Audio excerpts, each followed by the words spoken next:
We're on 732, third paragraph.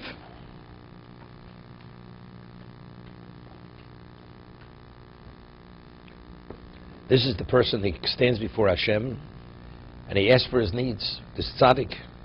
What should a person's mindset be? Is he worthy of even asking Hashem? Who am I to speak, to come before the king to ask? So you say, well, because you commanded me to come. You commanded me to sing your praises. You know, very often, I remember, very often a person writes a letter to someone. He says, Talmidcha, your student, and he signs this. It's the person, the Rebbe, you're my student. You know, Ramosha finds this person comes, he came twice to his Talmidcha. Well, I once heard a lecture from Ramosha Feinstein. That's Talmidcha. You mean you're priding yourself, you're my student. In what way are you my student? Of course, he sat in my class for a year. And therefore what? What, to get the grade? That means you're my student. Talmud, it's a certain connotation. Who are you to sing my praises? Well, I'm your creation. And how do you behave? I mean, maybe it's a disgrace to the master if you sing my praises. But again, so the person feels, but you command me to sing your praises, to acknowledge you.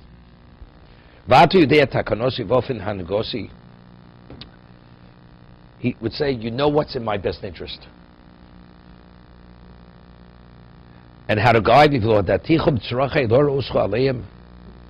almost like a chutzpah. You're telling God what you need. God, I need. Of course God knows what you need.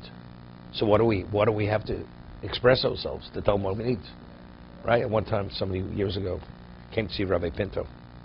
A person, whatever, was a little bit of a wise guy. Man, then it was in his 40s. And Rabbi Pinto said, it's important, you should daven once a day. So the person was brought up with a traditional background. He says, what? You mean God doesn't know my needs? God knows my needs. Do I have to tell him my needs? It's like a disrespect. The answer is, it's not for God, it's for you.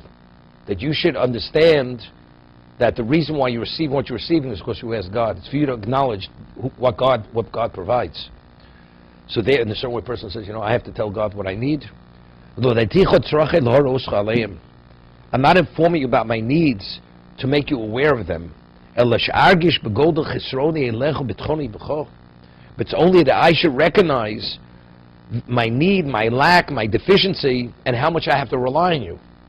Otherwise, take it for granted. Nothing's for granted. If I should ask from you, as a result of my foolishness, something that's not good for me,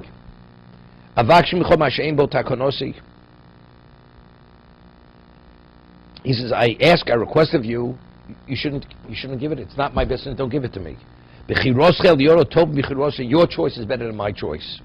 There's a word from Reb Tzipis Frank. We say in Ashrei, Ritzon Yirei V'Yaseh. Right? Hashem does the will of those who fear him. It says, V'shavosam Yishma B'Yoshiyim.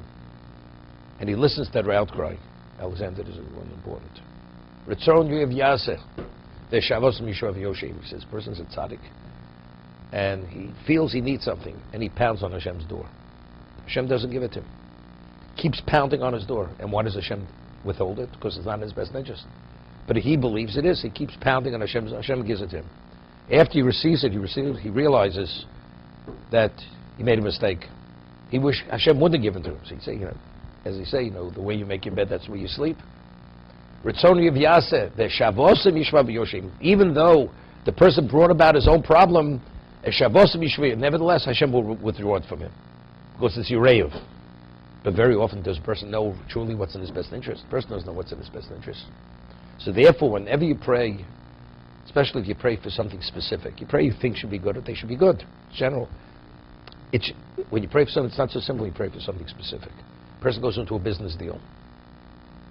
Years later, he realizes that deal is what took him down. Although initially, he prayed his heart out for that deal. Because the first, initially, was good. But ultimately, that's what destroyed him. So you pray, if it's not my business, I don't want it. I don't even want to go there. If it's good for me, do it. Otherwise, I don't want it. Now, very often people, they pray for shidduchim, the children, for a specific, or the person prays for that girl. And who said that girl is the right girl for you? Because you believe, for whatever reason, it's the right thing it should be. If not, let it not be. That's where you pray to God. Because only He knows what's good for you. To be continued.